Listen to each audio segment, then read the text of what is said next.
Bonjour, enchanté d'être à la Zone Geek encore une fois. Bah oui, c'est quand même la... Ouf, ça se compte plus. 4, 5, avec les Skype.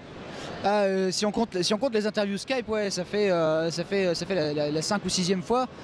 Et en IRL, je crois que c'est la 4e fois. Ou 3, je pense. 3e fois, ouais.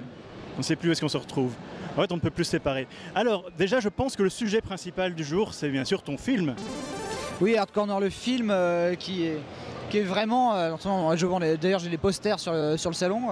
Et du coup, je vais laisser le film parler à ma place. Non, et du coup, il se trouve que j'ai un film, donc Hard Corner, qui est très très proche là, de sortir, 1er avril.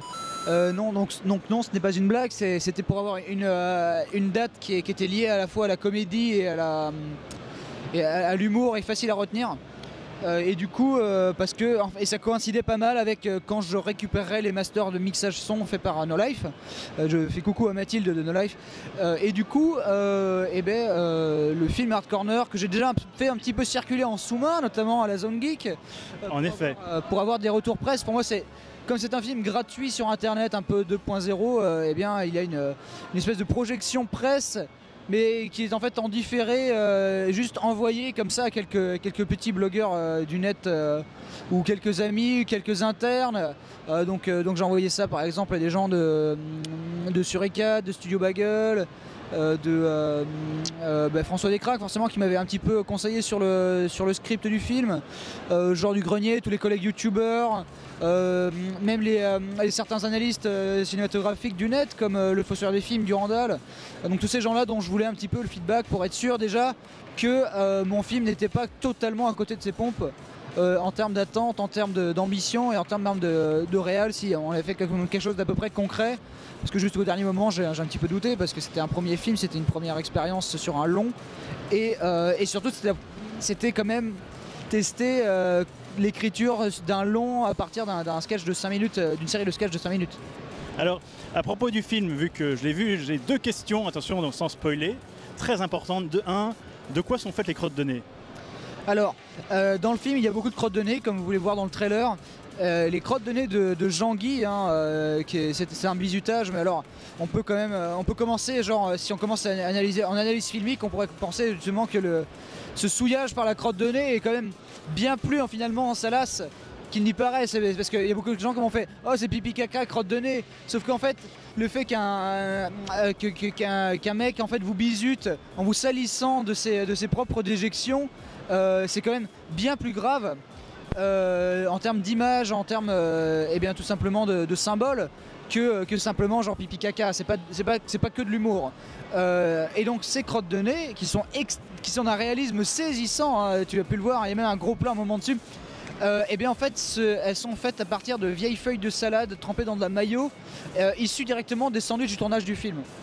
D'accord. Est-ce que tu te rends compte que tu viens de faire 5 minutes de dissertation sur les crottes de nez? Comment est-ce que tu fais un effet de fond vert en faisant un montage entre 2 magnétoscopes?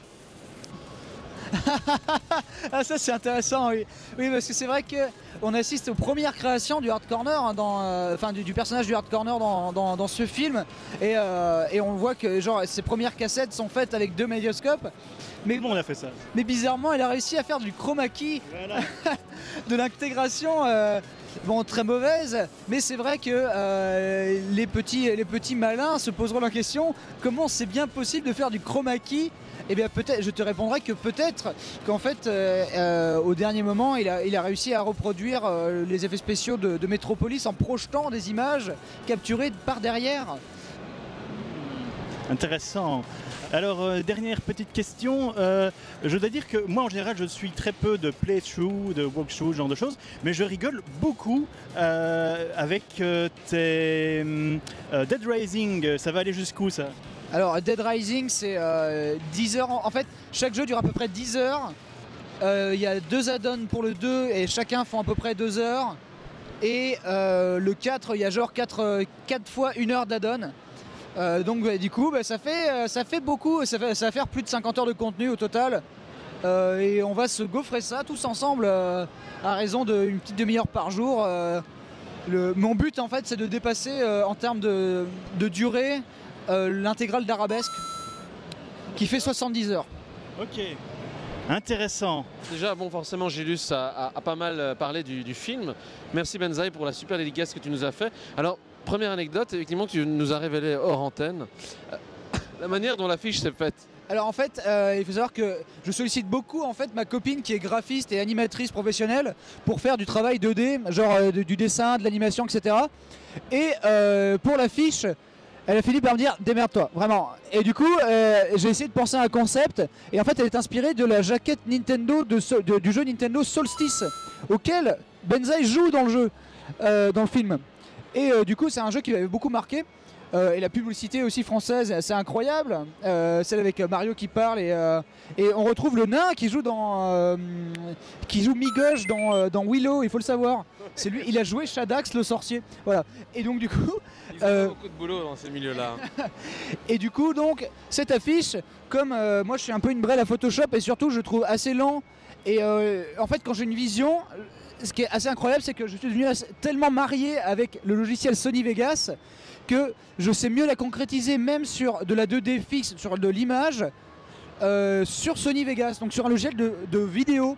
Et donc la pub de Solstice de l'époque sur Nintendo dans les magazines ressemble beaucoup à ça. Alors j'ai repris la composition. Mais on va rentrer dans le vif du film, parce que moi j'avais 2-3 petites questions sur le film.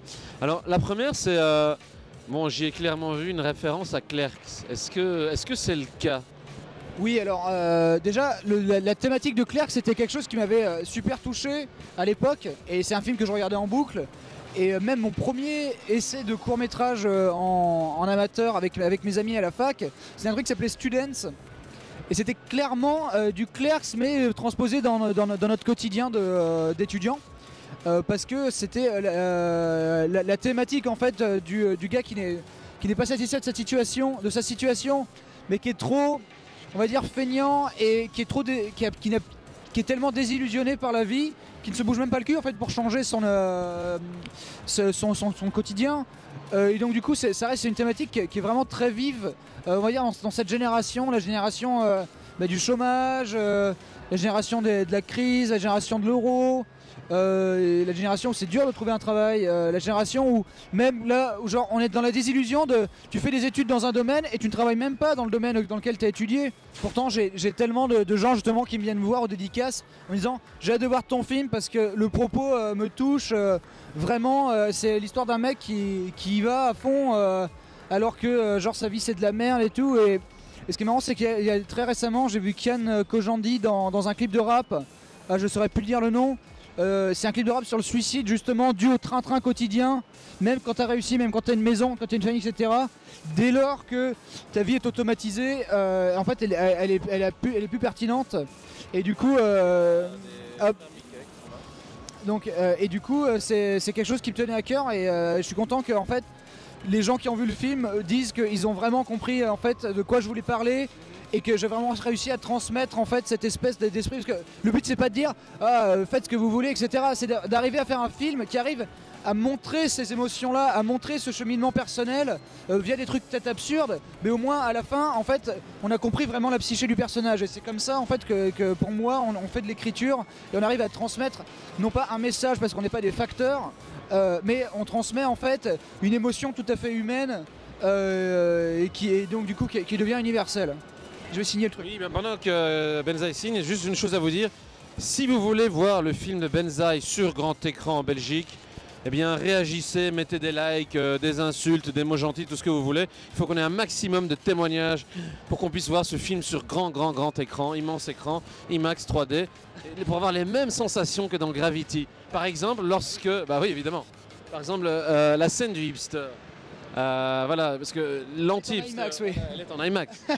Oui, alors on le voit vite fait dans le trailer, il y a un moment un gros plan sur un petit hipster et c'est vrai que c'est en grand angle. Ouais. Et du coup c'est vrai que cette scène est tournée en fait au format IMAX en 7000p. Hein.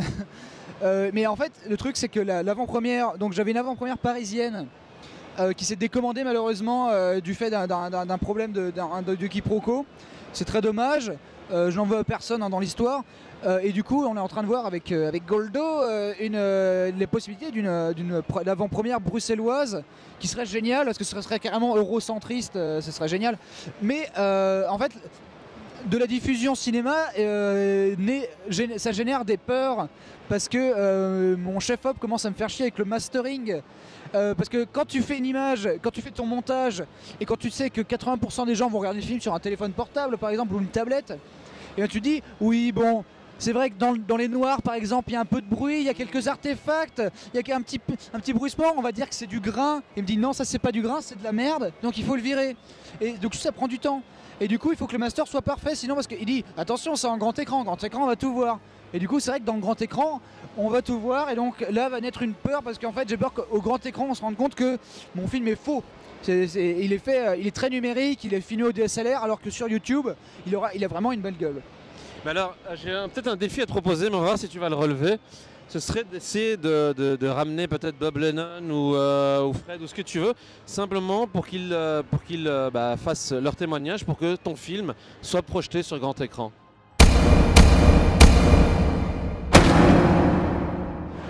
Messire Bob Lennon, vous jouez dans Hardcorner, le film, un film qui aura peut-être une avant-première à Bruxelles. Et nous aimerions que vous nous parliez du rôle d'Alphaman, l'homme le plus viril, et bien de tout Dominia. Voilà, donc du coup vous pouvez continuer à vous occuper de vos fans. On va juste vous mettre un micro sous la bouche et là vous pourrez nous parler de votre rôle en tant que doubleur du personnage d'Alphaman.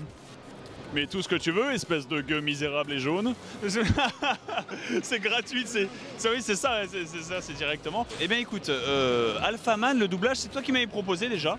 Ouais, est-ce que ça t'intéresse, machin, c'est tout. Et moi j'ai toujours rêvé de doubler des voix, surtout des voix de personnages de dessin animé. Surtout un personnage de dessin animé aussi viril, aussi sexy et aussi représentatif de tout ce qu'on regardait durant notre enfance, les années 90, les années où il n'y avait pas de censure, où il y avait des prostituées sur Canal Plus à 20h en mode pin-up, où il y avait du racisme, où il y avait du cul partout, rien n'était censuré, on disait tout et n'importe quoi. Pardon, excuse-moi, tu me suis. Et du coup, avoir joué un personnage comme ça à l'ancienne pour l'humour, la satire et le décalage que ça implique, mais aussi la profondeur du personnage, ça a fait très plaisir que Benzaï me propose ce rôle. Ensuite, j'ai accepté bien évidemment gratos parce que déjà c'est un ami. Ensuite je l'admire, ensuite j'adore ce qu'il fait. J'ai lu le script et j'ai hurlé de rire à chaque ligne. Et au final, c'était à la fois exigeant mais à la fois assez simple en fait, parce qu'il avait vraiment réussi à cerner le personnage et sous sa direction, heureusement qu'on l'a fait ensemble d'ailleurs, parce qu'au début il me proposait vas-y je te passe les lignes et puis tu enregistres et puis je te dis c'est bon. Je dis ah non, il faut que tu écoutes et que tu me dises si ce que j'ai fait est bon et qu'on recommence jusqu'à ce que ça te satisfasse. Et du coup au bout de du coup j'ai oublié ton prénom, Enzo c'est ça. Et du coup, en fait, le fait d'avoir sa direction juste derrière et de me caler sur les lèvres de l'acteur, enfin, son frère en l'occurrence, qui fait Alphaman en vrai, l'homme musculeux, formidable et beau. Voilà, exactement, oui, mais pas ton micro sur le badge. Bon, je suis Alphaman, le badge le plus fort de l'univers. Ça n'a rien à dire. Et du coup... vraiment, ça a été à la fois très agréable, très simple, j'ai trouvé, pour une prise d'enregistrement, même si je suis pas un comédien de doublage professionnel qui est capable de faire ça en une prise ou des trucs absolument exceptionnels comme ça. Moi, je trouve que 4-5 prises pour la plus dure des répliques, on a peut-être fait ça 6-7 fois, on fait ça réplique par réplique, bah finalement c'était assez simple, assez rapide et assez efficace. Donc on n'a pas passé un temps fou non plus à faire ça, mais le résultat final n'en est pas moins mauvais. C'est pour dire à quel point la direction artistique de Benzaï ici présente était bonne, tout simplement. Donc voilà. Eh bien écoutez, mais merci beaucoup. J'espère que vous allez vous plaire ici à Bruxelles, devant l'Atomium. Oui, je vais signer Gredin.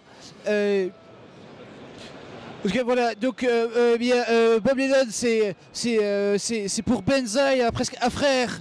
Vraiment un frère. Voilà, donc du coup je vais rendre l'antenne à la zone geek. On va retrouver Goldo, non pas Rack, mais Goldo tout simplement, ainsi que Gilus et tous ces joyeux lurons de la zone geek. Voilà, mais je vous rends l'antenne.